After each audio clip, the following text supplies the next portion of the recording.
Well, thanks for tuning in with Conversations with Keita. So last week we kind of discussed my transition between transition overseas to Iraq and Afghanistan. Um, so this week we're gonna go into another topic, but it's still pertaining to a new life, a change, preparing for a change, right? So we're gonna go a little higher in this conversation. Are you ready?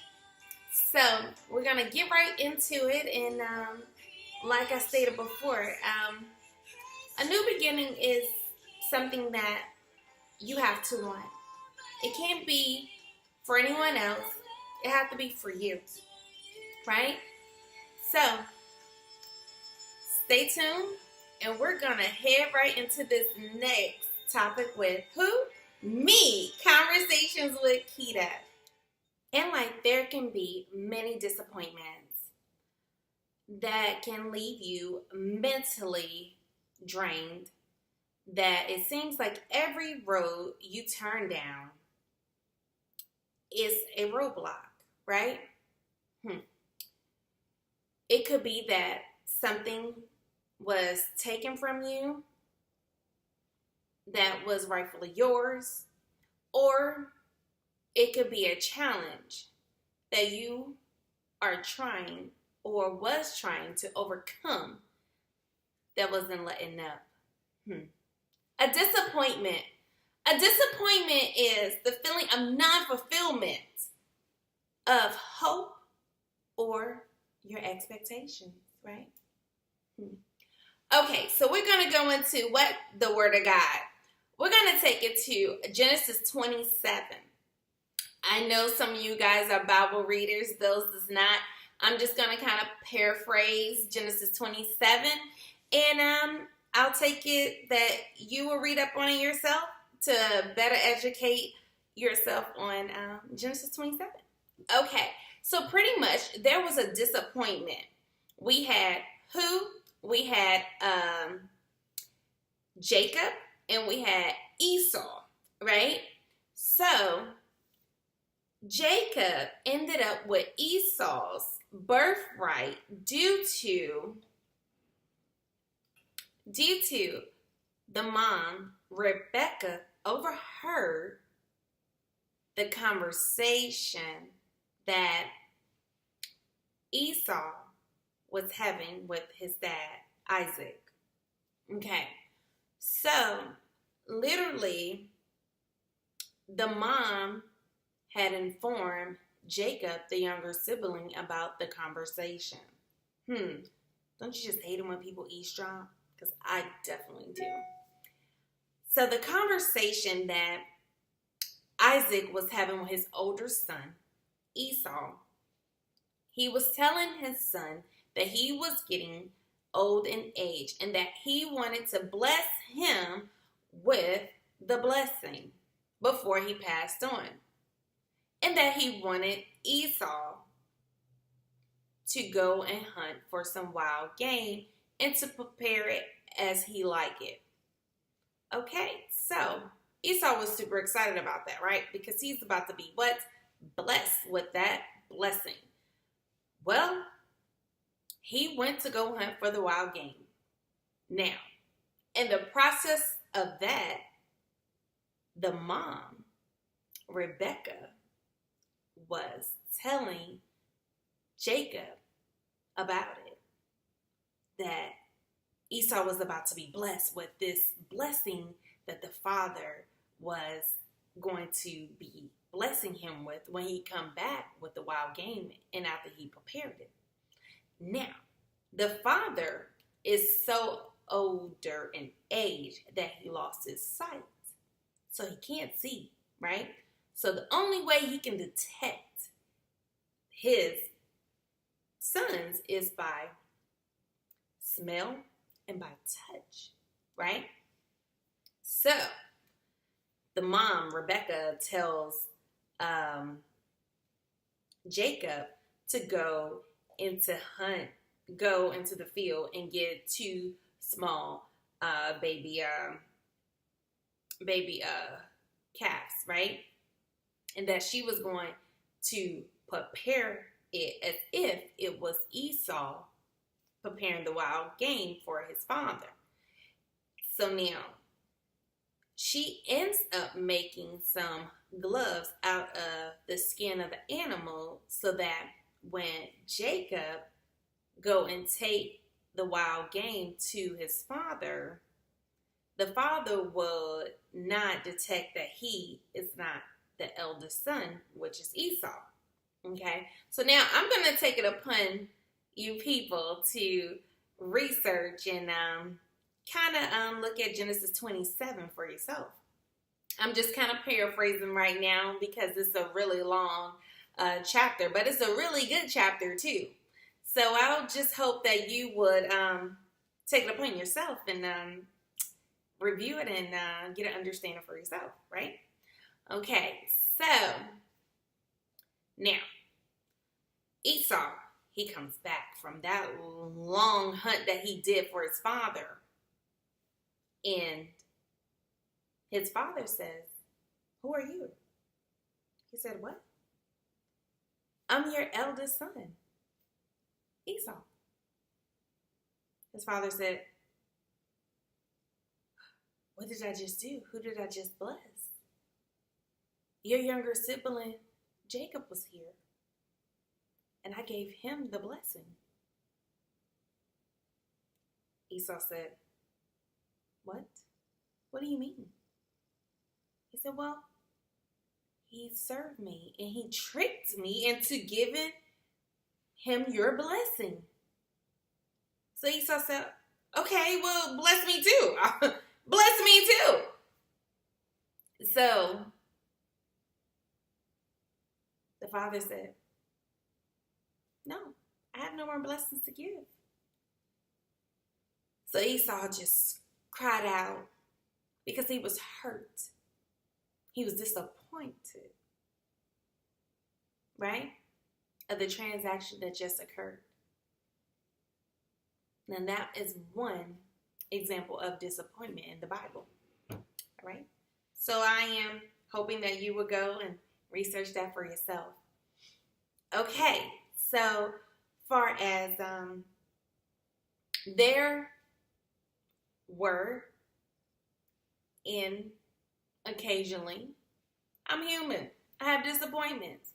We're going to take it back to my school age years as far as a disappointment in my life, that a disappointment that I just couldn't shake, that had an impact on my young adult life, that had me out of control to reach out to other things to cope with the feelings of non-fulfillment, which allowed me to hang out with groups of people to fill a void I was seeking, right? To date a possessive and controlling guy that had my head completely tore up, to the point that I was losing myself.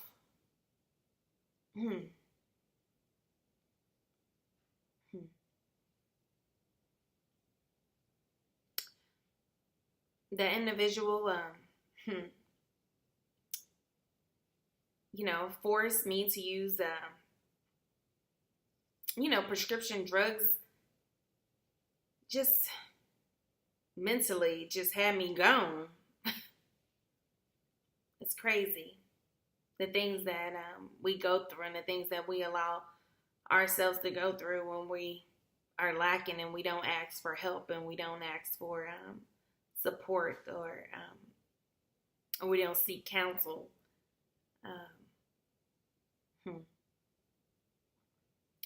Putting his hands on me, threatening me, threatening my life. And I was just a teenager.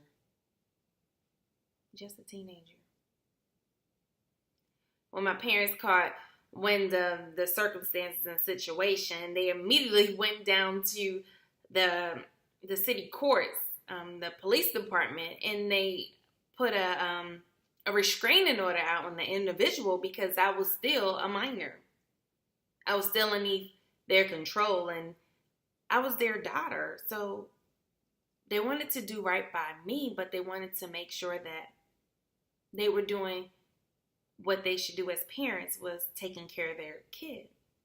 Even though, we bring stuff upon ourselves, due to disappointments or unfulfillments or hopes, that doesn't come to pass, or you're just lacking because you feel like you're not enough, or you feel like people are better than you, or there's something that you're missing. Yeah.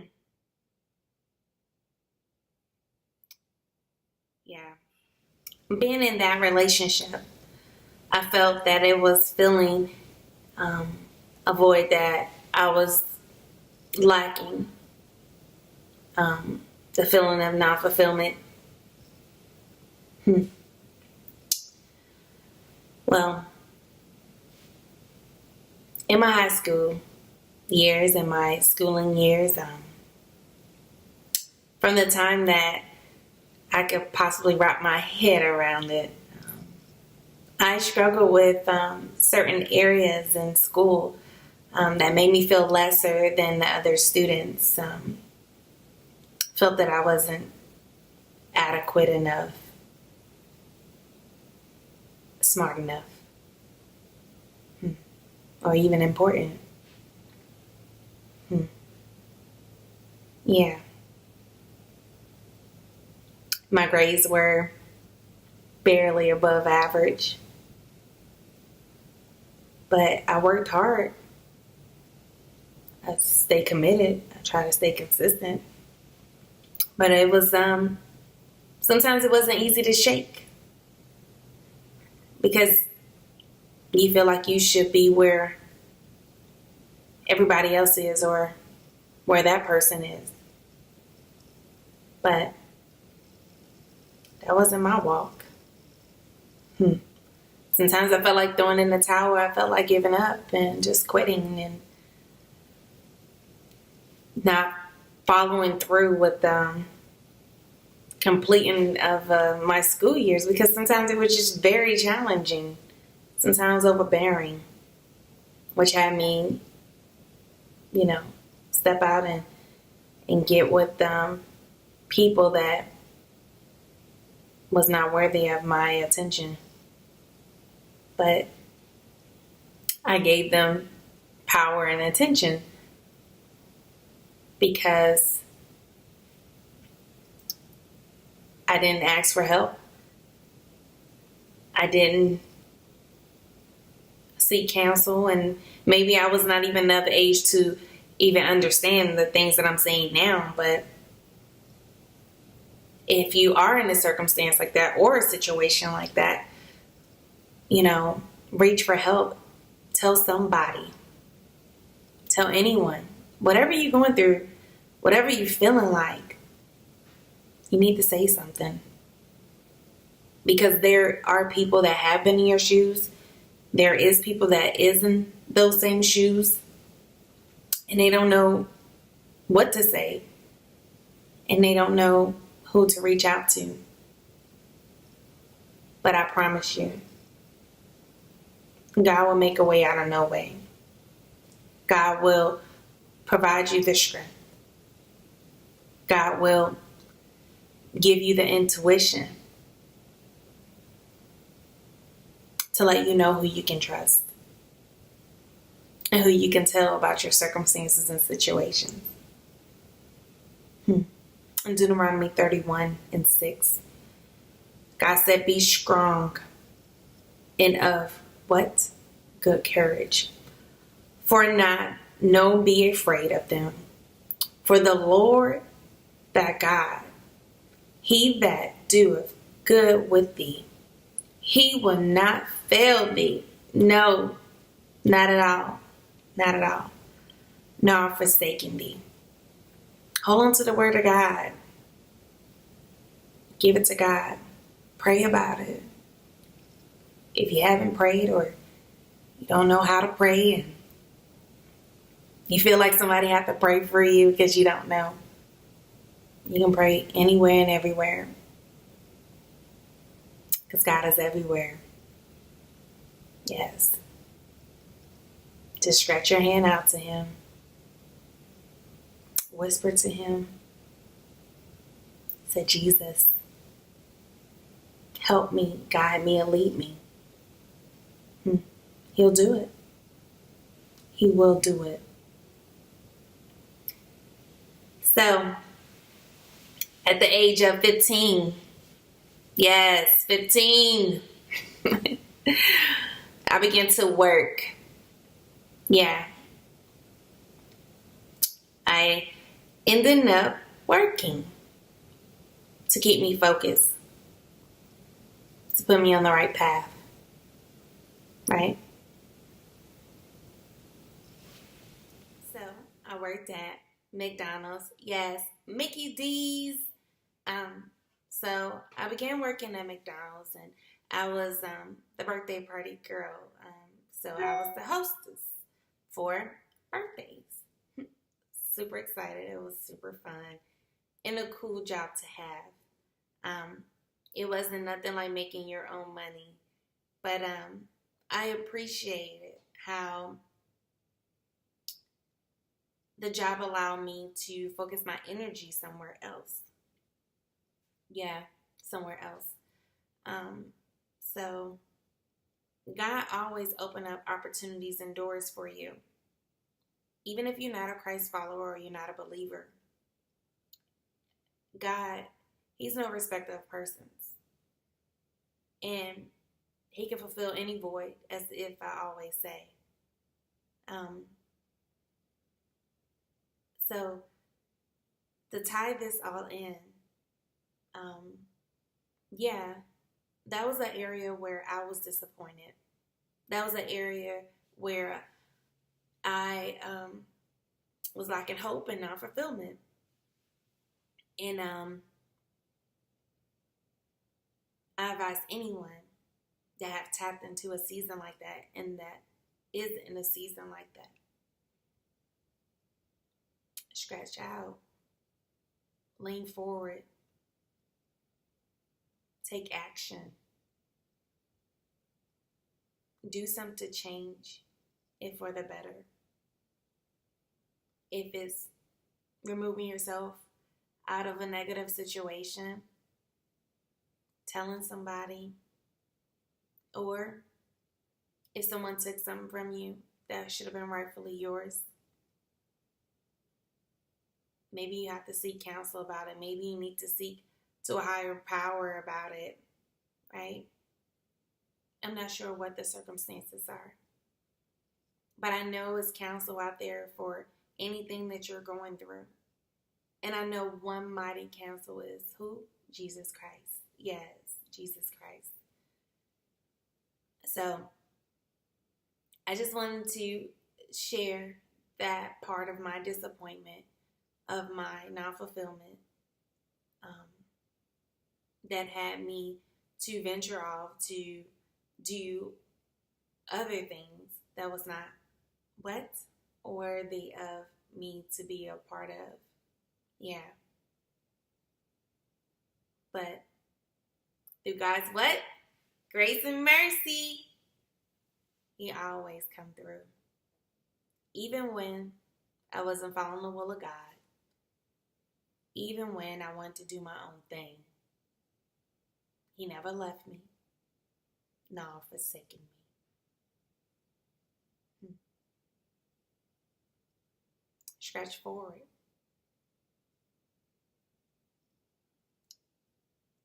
Do it now, if you haven't yet. The opportunity is waiting on you, if that change is necessary. That new life.